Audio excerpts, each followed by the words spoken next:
Hi, I'm Elaine.Bayless with Inspire Coaching, and I want to do my blog post, which was actually from last week, but I'm keeping it going another week. My blog post is about how can you peacefully confront others. And I wanted to write about this because I know that everyone has varying degrees of comfort with confrontation, but pretty much I don't know anyone who says, oh, is there a difficult conversation to be had? Oh, let me do it. I want to do it. I want to do it. Very few people really enjoy confrontation. Now, there's plenty of people who won't back down from a fight. But again, a fight is different from having a confronting conversation and then coming to a place of resolution. So these are just 3 tools that you can use to bring peace into a confronting argument or confronting discussion. When you feel like you need to confront someone, you need to you need to talk. So maybe somebody hurt you, someone lied to you, someone has let you down in some way, or they violated a boundary. These are some tips you can use when you're having that difficult conversation. So the first tool that I like to use to bring peace into a conflict is to ask questions. And just really ask really basic questions. So, because here's the thing, we all make assumptions in the process of our daily communication, and that's very useful. It's important, and that's actually part of how we know that that's how friendships get built, because when we're talking, our assumptions are exactly the same and they're just in line, and it's almost like we can read each other's thoughts. But that's not always true, and assumptions can oftentimes bring conflict into an area where there actually didn't need to be conflict. And there's the classic cliche of the woman looks at the man and says, we need to talk. And then the man will do anything in his power to avoid the talk because he knows that if they're talking, he's in trouble, right? So here's the thing. When somebody utters a phrase like that triggers you into sort of a fearful or defensive posture, step back and ask a question about the assumption you're making, okay? If you're feeling fearful or defensive, you're making an assumption about what they're going to say.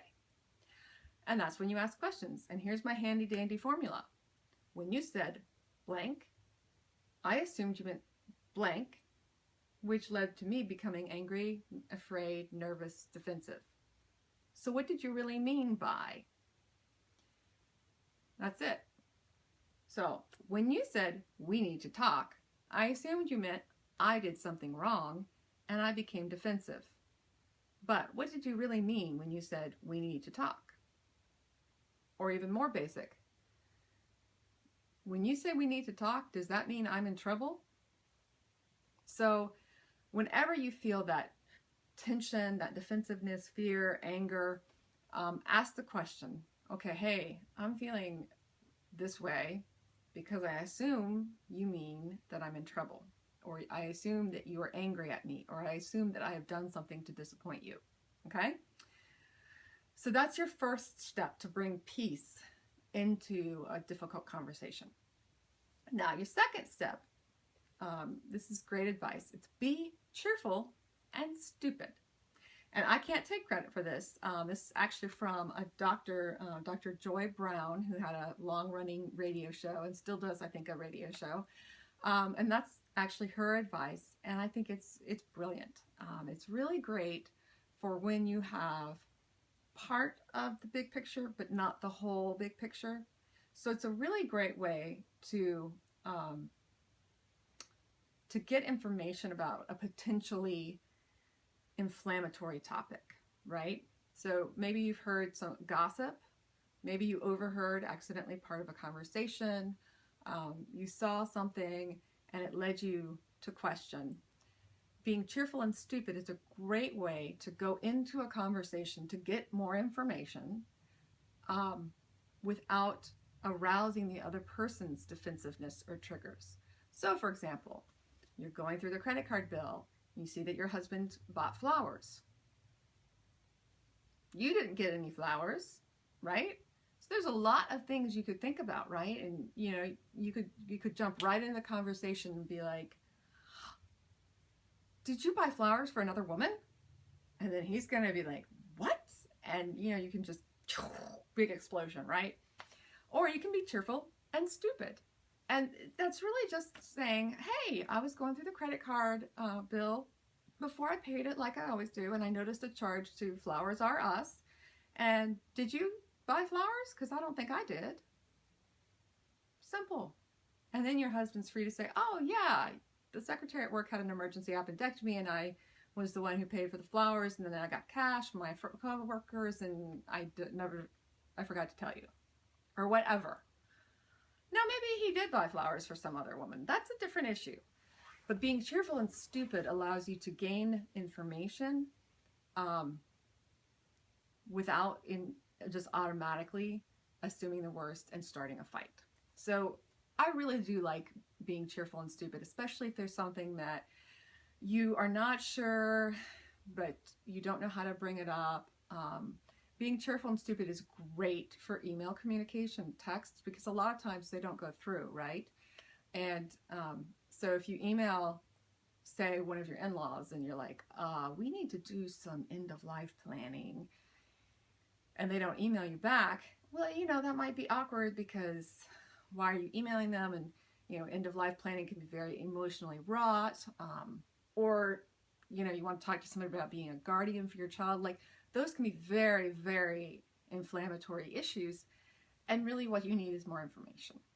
So having that cheerful, stupid approach of, I don't know anything, I'm just getting information, and being cheerful about it really brings peace into the conversation. And this leads me to my third and final tip or tool, and that is to assume the best. When you're being cheerful and stupid, you've already mentally prepared yourself to assume the best about the person that you're talking to.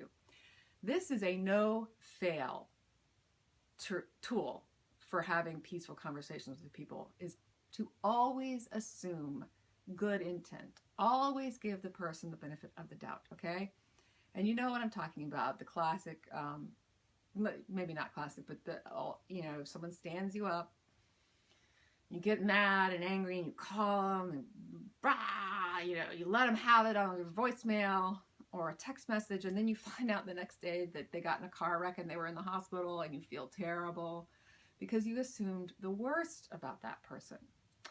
So assuming the best about a person is really a surefire way to address a problem in a way that will not anger the other person. It also opens up a channel for love and communication. So if I don't hear back from someone, or if someone is late or stands me up, I automatically think, okay, why would this person, who I know to be a good person who cares about me, do this? And then I act on that. Hey, I was waiting for you today for an hour at Panera. Did I get the date wrong? Are you okay? That's a lot nicer than when you text someone and say, well, I guess you forgot that we had an appointment.